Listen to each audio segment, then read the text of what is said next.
Hello everyone, आपका फिर से एक बार स्वागत है आपके इस यूट्यूब चैनल आरजीवी आईटीआई में। मैं रवि कुमार आप लोग के सामने एक बार फिर से एनटीटी के कोर्सेज से रिलेटेड कुछ टॉपिक्स को लेकर डिस्कस करने के लिए आया हूं, जिसमें अभी हम लोग का आज का पेपर है 8B, है ना। 8A कल एक ही टॉपिक था, उसको कल हम लोगों ने समाप्त कर दिया। और जो लोग आज हमारे चैनल से नए जुड़े हैं वो पिछले वीडियो को देखने के लिए हमारे प्लेलिस्ट में जाकर पीछे के वीडियो को देख सकते हैं, ठीक है। तो आज हमारा है पेपर बी। पेपर बी में हम लोग को पढ़ना है पूर्व प्राथमिक शिक्षा, यानी प्री प्राइमरी एजुकेशन, या पूर्व प्राथमिक शिक्षा को हम लोग नर्सरी भी कह सकते हैं, है ना, नर्सरी शिक्षा। तो देखिए, आज का जो हमारा टॉपिक है पूर्व प्राथमिक स्कूल का अर्थ, कि पूर्व प्राथमिक शिक्षा में जो है कि इसका स्कूल का क्या मायने है, इसका क्या महत्व है, उसके बारे में थोड़ा डिस्कस करते हैं। देखिए, यह ऐसा स्कूल है जिसमें 5 वर्ष से कम आयु के बच्चे शिक्षा पाते हैं, या आजकल के समय में हम बोल सकते हैं कि 3 से 5, है ना, 3 से 5 या 6 साल तक के बच्चे। ओवरऑल 3 से किसी 5, किसी में 6 आपको पढ़ने के लिए मिल जाएगा, लेकिन लगभग आप मान के चलिए 3 से 6 साल के बच्चे जो हैं वो इसमें शिक्षा पाते हैं। प्राय इस संस्था में प्रवेश की आयु 3 वर्ष होती है। इसका मुख्य उद्देश्य बच्चों को स्वस्थ तथा परिष्कृत वातावरण में रखकर उसके शारीरिक विकास, सामाजिक भावना तथा अभिव्यक्ति की प्रक्रिया को उन्नत करना है ना। जो नर्सरी स्कूल है, नर्सरी क्लासेस है, इससे आप लोग भली भांति परिचित होंगे। इसके बारे में बस हम जो आप लोग जानते हैं उसी में थोड़ा बहुत आपके नॉलेज में बढ़ोतरी करने का, वृद्धि करने का हम प्रयास करेंगे। इसमें चूंकि बहुत कुछ ज्यादा जानने के लिए है नहीं, फिर भी थोड़ा सा डिस्कस करना जरूरी है। लेकिन नर्सरी स्कूल जो है क्या है, एक प्रकार से बच्चे का संसार है, जहां बच्चे को अपनी रचनात्मक प्रवृत्तियों की अभिव्यक्ति के लिए क्या है, सुंदर, स्वास्थ्यवर्धक, सामाजिक तथा मनमोहक वातावरण प्राप्त होता है ना। वो क्लासेस में जाकर क्या करता है, वहां उसकी रचनात्मक प्रवृत्तियों की अभिव्यक्ति के लिए, है ना, उसकी जो क्रिएटिविटी होती है, क्रियाशीलता होती है उसके अंदर, उसको उसके अभिव्यक्ति के लिए, है ना, वहां किस तरीके का माहौल बनाया जाता है, स्वास्थ्यवर्धक, सामाजिक तथा मनमोहक वातावरण बनाया जाता है। इसके बाद है नर्सरी स्कूलों को अनेक नामों से पुकारा जाता है। इसको किन किन नामों से जाना जाता है, तो नर्सरी, किंडरगार्टन, पूर्व बेसिक, पूर्व प्राथमिक, बाल्योद्यान, बाल सेवा सदन, बाल विद्यापीठ, बालकन की खाड़ी, बालकन की बाड़ी, बालकुंज, बालकुंज नहीं बालकुंज होगा, यहाँ पे ऊपर में एक डॉट मिस हो रहा है, यहाँ पे बालकुंज, अच्छा बालकुंज। फिर गार्डन स्कूल, किशोर स्कूल, बाल लीला मंदिर, बाल मंदिर, बाल विहार, शिशु शिक्षा सदन, अभिनव बालशाला, शिशु मंदिर, शिशु निकेतन, शिशु केंद्र। मतलब लगभग ये 18-19 नामों से इसको जाना जाता है, ठीक है। एक लगता है कि पीडीएफ काफी बड़ा है, मेरे से दिख नहीं रहा होगा, ठीक है। तो ये लगभग ये 18-19 नामों से इसको जाना जाता है। इसके बाद है नर्सरी शिक्षा का अर्थ। वास्तव में नर्सरी शिक्षा का अर्थ क्या है उसको जरा एक बार देख लेते हैं। प्रायः नर्सरी शिक्षा का तात्पर्य उस शिक्षा से लिया जाता है जो 3 से 5 अथवा, देखिए यहाँ पे आ गया ना, 3 से 5 या 6 वर्ष की आयु के बच्चों को दी जाती है। यह शिक्षा अनिवार्य प्राइमरी शिक्षा के शुरू होने तक दी जाती है। मतलब जब तक आपका जो परिवार, ये जो प्राइमरी शिक्षा जब तक आपका स्टार्ट नहीं हो जाता है, तब तक आपको क्या है कि आपको नर्सरी क्लासेस में रखा जाता है। प्राइमरी का मतलब क्या, 1 2 3, है ना, 1 से स्टार्ट हो जाता है। तो उससे पहले कहाँ क्या है कि आपको नर्सरी स्कूल में रखा जाता है। इसका बाद स्कूल, ये जो नर्सरी स्कूल होते हैं उनके क्या उद्देश्य हैं, उनके क्या ऑब्जेक्टिव्स हैं, उनको देखते हैं। तो देखिए, मिस ग्रेस ओवन ने, किसने, ग्रेस ओवन ने नर्सरी स्कूलों के 6 उद्देश्य बताए हैं। उनका विवरण निम्न प्रकार है। मतलब कौन कौन से 6 उद्देश्य थे उसको देख लेते हैं। बालकों के विकास के लिए धूप, रोशनी, खुला स्थान और स्वच्छ वायु के लिए स्वच्छ वातावरण उपलब्ध कराना। नर्सरी स्कूल में क्या होना चाहिए कि उनके बच्चों के विकास के लिए धूप होनी चाहिए, रोशनी आनी पर्याप्त मात्रा में होनी चाहिए, खुला स्थान होना चाहिए, स्वच्छ वायु होना चाहिए, ताकि क्या है कि वातावरण बिल्कुल उनको स्वच्छ मिले। उसके बाद है रोगों की रोकथाम की व्यवस्था सहित स्वस्थ, सुंदर और नियमित जीवन की व्यवस्था होनी चाहिए। बालकों में पर्याप्त अच्छी आदतों के विकास में सहयोग देना। फिर कल्पना शक्ति, कला तथा अन्य रुचियों के विकास के लिए उपयुक्त अवसर प्रदान करना। सामाजिक जीवन का एक छोटा सा रूप प्रदान करना जिसमें विभिन्न आयु के बालक क्या है, परस्पर काम करते हो और खेलते हो। लास्ट है इसमें वास्तविक जीवन का घर से समन्वय स्थापित करना। ठीक है, ये सारे क्या है, ये सारे उद्देश्य हैं किसके, तो नर्सरी स्कूल के उद्देश्य हैं बच्चों के प्रति। ठीक है ना, बच्चों को किस प्रकार से उनको ये करना है, उसका ये उद्देश्य है। इस शिक्षा का उद्देश्य बच्चे की आवश्यकताओं को ध्यान में रखकर ऐसे सामाजिक वातावरण बनाना है जिसमें वह अपने शारीरिक और मानसिक विकास कर सके, है ना। उनका क्या है, शारीरिक और मानसिक विकास हो सके। अब देखिए यहाँ पे है एबोट तथा वुड डिस्पैच 1936-37 में लगभग इन्होंने ये नर्सरी स्कूल को लेकर अपना कुछ मंतव्य दिया था। इनका मानना था कि जो नर्सरी स्कूल की शिक्षा प्रणाली के संबंध में कहा है, क्या कहा है कि बच्चों की शिक्षा का उद्देश्य उनमें अच्छी आदतें डालना, शारीरिक विकास और सामाजिक अनुभवों को रुचिपूर्ण ढंग से बढ़ाना है ना। क्या है कि जो नर्सरी स्कूल है उसका क्या उद्देश्य होना चाहिए, तो बच्चों में अच्छी आदतों का विकास करना, उनमें अच्छी आदतें डालना, सामाजिक शारीरिक विकास, सामाजिक अनुभवों को बढ़ाना, रुचिपूर्ण ढंग से बढ़ाना, है ना। ऐसे नहीं कि ऐसे बस उनको सामाजिक ज्ञान दे दिया, इंटरेस्टिंग तरीके से उनको सामाजिक ज्ञान से जोड़ना। फिर बाल विद्यालय ऐसे सुंदर स्थान पर होने चाहिए जहां बच्चों के विकास के लिए वे सुविधाएं प्राप्त की जा सके जिनकी सराहना माता पिता करते हैं परंतु उन्हें अपने घर पर उपलब्ध नहीं कर पाते, है ना। मतलब ऐसा माहौल वहां क्रिएट करके देना जो कि घर पे उनके गार्जियन, उनके पेरेंट्स वो माहौल नहीं बना पा रहे हैं, आप ऐसा माहौल बनाकर उनको विद्यालय के अंदर दीजिए जिसमें ये कौन कौन सी क्रियाएं करानी है, चित्रकला, गाना, अभिनय, ये सब के माध्यम से बच्चों को आप क्रियाशील बनाते हुए आप उनको आगे की शिक्षा के लिए प्रेरित कर सकते हैं। इसके बाद देखिए खेल समिति कब आई, इनका जो ये काम था, इन्होंने वर्ष 1939 में क्या किया है कि दूसरी खेल समिति ने सुझाव दिया था कि निम्न उद्देश्य से नर्सरी स्कूलों की स्थापना के लिए राज्य सरकारों को आदेश दिया जाए। किस तरीके का आदेश, तो उपयुक्त केंद्रों में आदर्श नर्सरी और बाल विद्यालय स्थापित किए जाए, है ना। जहां भी केंद्र है उसमें क्या किया जाए, आदर्श नर्सरी और बाल विद्यालय स्थापित किए जाए। सेकंड है प्रशिक्षित अध्यापक बाल विद्यालयों के लिए उपलब्ध किए जाए, ट्रेंड टीचर की यहाँ बात हो रही है। थर्ड है बाल विद्यालय में अनिवार्य शिक्षा की आयु से पूर्व आयु वाले बच्चों की संख्या को क्या किया जाए, बढ़ा दिया जाए। ठीक है, इसके बाद एक सार्जेंट रिपोर्ट में नर्सरी स्कूल के बारे में कुछ कहा गया है, ये आया सार्जेंट रिपोर्ट 1944 में, 1944 में। तो इनका अनुभव था कि राष्ट्रीय शिक्षा प्रणाली में नर्सरी स्कूल या पूर्व प्राथमिक शिक्षा का उचित रूप है ना। नर्सरी स्कूल क्या है, ये पूर्व प्राथमिक शिक्षा का बिल्कुल सही रूप है। अभी तक यह व्यवस्था नाम मात्र है, लेकिन इसका जो है व्यवस्था जो है पूर्ण रूप से नहीं किया जा सका है। तो किस प्रकार की व्यवस्था, क्या सिफारिशें थी वो देखते हैं। तो इनका मानना था कि नगर के ऐसे भाग में जहां नर्सरी स्कूल के लिए पर्याप्त बालक हो वहां नर्सरी स्कूल स्थापित किए जाए और दूसरे स्थानों में प्राथमिक स्कूलों में नर्सरी कक्षाएं आरंभ की जाए। मतलब जहां पर्याप्त मात्रा में आपको ऐसे बच्चे 3 से 5 या 6 वर्ष के बच्चे आपको मिल जाते हैं, वहां क्या करें आप, स्पेशली आप एक नर्सरी स्कूल वहां पे ओपन करें। और जहां पे ऐसा नहीं है कि आपको पर्याप्त मात्रा में बच्चे नहीं अगर मिल पा रहे, तो ऐसे में क्या करें, जो प्राथमिक विद्यालय है उसी के अंदर आप एक पूर्व प्राथमिक के लिए क्या है, कक्षा चलाएं, नर्सरी कक्षाएं उसमें आरंभ की जाए। सेकंड है नर्सरी स्कूलों और कक्षाओं के लिए जहां तक संभव हो, है ना, जहां तक संभव हो ऐसे अध्यापिकाएं नियुक्त की जाए जिन्होंने इस कार्य का विशेष प्रशिक्षण क्या है, प्राप्त किया है।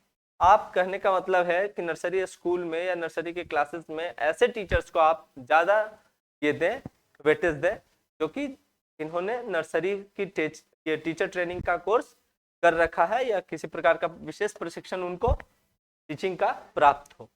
थर्ड है ऐसे क्षेत्र जहां घर पर शिक्षा का वातावरण नहीं है अथवा माताएं नौकरी करते हैं, वहां माता पिता को हर प्रकार से, है ना, समझाना आवश्यक है कि वे स्वेच्छा से बालकों को पूर्व प्राथमिक स्कूलों में भेजें। इनमें प्रवेश अनिवार्य न हो परंतु शिक्षा निःशुल्क होनी चाहिए। देखिए क्या है कि जहां पे कहीं बहुत से ऐसे जगह हैं जहाँ के वातावरण में, जहाँ की मतलब जहाँ का ऐसा कल्चर है कि माता पिता दोनों ही कहीं ना कहीं काम करने जाते हैं, या गरीब परिवारों में ऐसा अक्सर देखने को मिलता है कि जो माता पिता होते हैं, छोटे छोटे उनके छोटे छोटे बच्चे हैं, तो वहां पे क्या है कि माता पिता दोनों ही काम करने चले जाते हैं। अब छोटा जो बच्चा है वो घर पे रहता है, या उनको अपने साथ खेत पे ही लिए चले जाते हैं, या कहीं भी जहाँ काम करने जाते हैं वहां वो लेकर चले जाते हैं।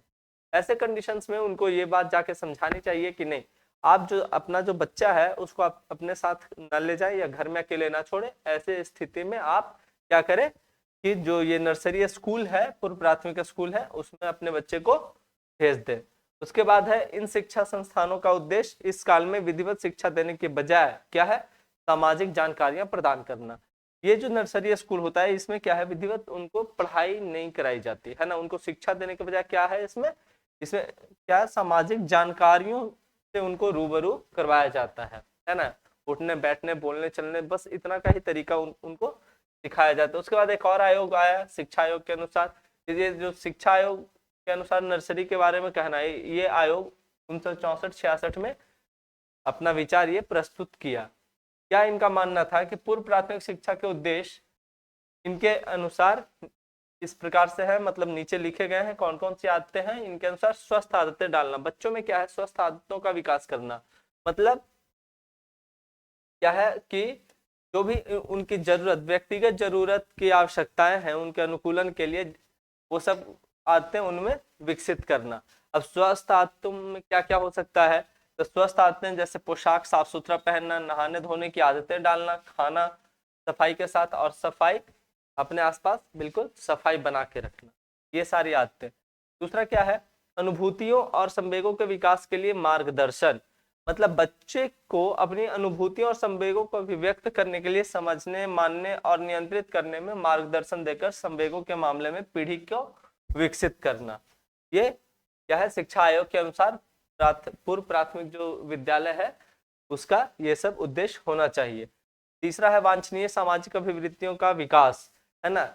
ऐसी अभिवृत्तियां बच्चों में, ऐसी मतलब कह सकते हैं अभिवृत्तियों का यहाँ पे क्या तात्पर्य है, मतलब उनमें ऐसी मनोवृत्ति का विकास करना जो कि कैसा हो, समाज के लिए वांछनीय हो, अवांछनीय नहीं, मतलब उदंडतापूर्ण नहीं, सही ढंग का मनोवृत्ति का विकास करना। चौथा है भाषा का विकास, बच्चे में अपने विचार और भावनाओं को धारावाहिक, शुद्ध और स्पष्ट भाषा में व्यक्त करने की योग्यता को विकसित करना। कई बार ऐसा होता है कि बच्चा समझ तो सब कुछ रहा होता है, या कई कुछ ऐसी बातें होती है जो बच्चा सामने वाले को बताना तो चाहता है, या आपके साथ कई बार ऐसा हुआ हो कि कुछ ऐसी घटनाएं हो या कुछ ऐसी बात हो जो आप सामने वाले को बताना चाह रहे हो, लेकिन आपको ये चीजें समझ में नहीं आती कि हम किस रूप में अपनी बात को रखें ताकि सामने वाला सही ढंग से समझ जाए। तो क्या है वो है भाषा का विकास, है ना। वो आपको अपने अभिव्यक्ति का कौशल, अपने आप को रिप्रेजेंट करने, अपने बातों को दूसरों को समझाने का, ये भी एक स्किल है। तो इसके बारे में क्या है, बच्चों को पूर्व प्राथमिक स्तर से ही सिखाया जाता है। फिफ्थ है शारीरिक निपुणता विकसित करना, है ना। बच्चे में अच्छा शरीर गठन, पर्याप्त पेशी समन्वय और बुनियादी अंग क्या है, अंग चालन में निपुणता विकसित करना। मतलब बच्चे को यहाँ कुछ खेल कूद के साथ कुछ एक्टिविटी कराई जाती है जिससे क्या होता है कि बच्चों की शारीरिक निपुणता जो है उनको भी विकसित की जाती है। उसके बाद सौंदर्य बोध को जगाना, ठीक है। सेवेंथ है आसपास की दुनिया को समझने में मदद करना। मतलब बच्चों को आप इसके बारे में बताएंगे कि परिवेश के बारे में बौद्धिक जिज्ञासा की शुरुआत को प्रेरित करना, है ना। आप बच्चों को आसपास से जुड़े या आसपास के लोगों के बारे में या आसपास जो भी वस्तुएं हैं उनके बारे में आप उनको थोड़ा थोड़ा बताना स्टार्ट करेंगे, ताकि उनके अंदर क्या है कि जो जिज्ञासा है, जो बच्चों के अंदर क्यूरियोसिटी होती है उसको डेवलप किया जाए, है ना। उसके अंदर की जिज्ञासा को जगाया जाए ताकि वो और अधिक चीजों के बारे में या और अधिक तथ्यों के बारे में वो जानने के लिए उत्सुक हो। इसके बाद है आत्माभिव्यक्ति को प्रोत्साहन, मतलब प्रोत्साहन है ना। आत्माभिव्यक्ति को प्रोत्साहन, बच्चे को आत्माभिव्यक्ति के काफी अवसर देकर आजादी और सृजनशीलता के लिए क्या है, प्रोत्साहित करना। आत्माभिव्यक्ति मतलब अपने अंदर की बातों को अभिव्यक्त करने के लिए, है ना। आत्माभिव्यक्ति मतलब अपने अंदर की बातों को अभिव्यक्त करने के लिए क्या करना, प्रोत्साहित करना। बच्चे के मन में जो चल रहा है वो उसको दबा के ना रखे, बल्कि आपके साथ शेयर करे कि जो भी वहां पे टीचर्स हैं उनको इस तरीके से बच्चे के लिए ये करना चाहिए कि बच्चे उनके साथ शेयर करें, तो उसके लिए प्रोत्साहित करना। फिर है देखिए ये 8 तरीके के ये उद्देश्य बताया गया है किसके द्वारा, शिक्षा आयोग के द्वारा, जो कि 1964-66 में इनका ये गठन हुआ था। अब देखिए नर्सरी शिक्षा का महत्व क्या है। तो कोठारी कमीशन, एक कोठारी कमीशन बनाई गई थी 1964-66 में ही, एक कोठारी कमीशन का गठन हुआ था, जो कि हमारे शिक्षा के ऊपर इसने अपना रिपोर्ट प्रस्तुत किया था कि भारत में किस प्रकार का शिक्षा तत्काल रूप से लागू किया जाए जो कि ज्यादा प्रभावशाली हो। तो कोठारी कमीशन ने 1964-66 में नर्सरी शिक्षा के महत्व पर इस प्रकार बल दिया। यह उनका कहना था कि यह शिक्षा बच्चे के शारीरिक, संवेगात्मक और बौद्धिक विकास के लिए महत्वपूर्ण है, विशेषकर उन बच्चों के लिए जिनका घरेलू वातावरण असंतोषजनक है। मतलब इन्होंने बताया कि कोठारी आयोग के अनुसार इनका कहना था कि यह शिक्षा जो है, नर्सरी शिक्षा, बच्चों के शारीरिक, संवेगात्मक और बौद्धिक विकास के लिए बहुत ही महत्वपूर्ण है, खास करके उन बच्चों के लिए जिनका कि घर का माहौल संतोषजनक नहीं है, घर में माहौल सही ढंग का नहीं है। अब देखिए इसके बाद थोड़ा सा हम लोग आ जाते हैं कि नर्सरी शिक्षा की आवश्यकताएं क्या क्या है नर्सरी शिक्षा की। तो देखिए नर्सरी शिक्षा की आवश्यकताओं में आ जाता है, अधिकांश घरों में शिक्षा के वातावरण का अभाव तथा नर्सरी स्कूल द्वारा इस अभाव की पूर्ति। हर किसी के घर में, हर घर में पढ़ने के लिए या शिक्षा के लिए उचित ये वातावरण नहीं मिल पाता है ना। तो उसकी कमी को पूरा करने का कार्य किसका होगा, नर्सरी स्कूल का हो जाएगा।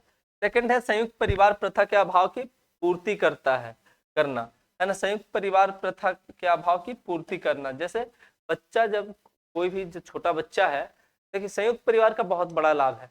अगर संयुक्त परिवार है तो बच्चा कभी भी अकेला नहीं होता है। अगर कुछ लोग काम करने में बिजी भी हो जाते हैं तो दूसरे लोग उनको उनके आसपास या उनकी देखरेख के लिए होते हैं।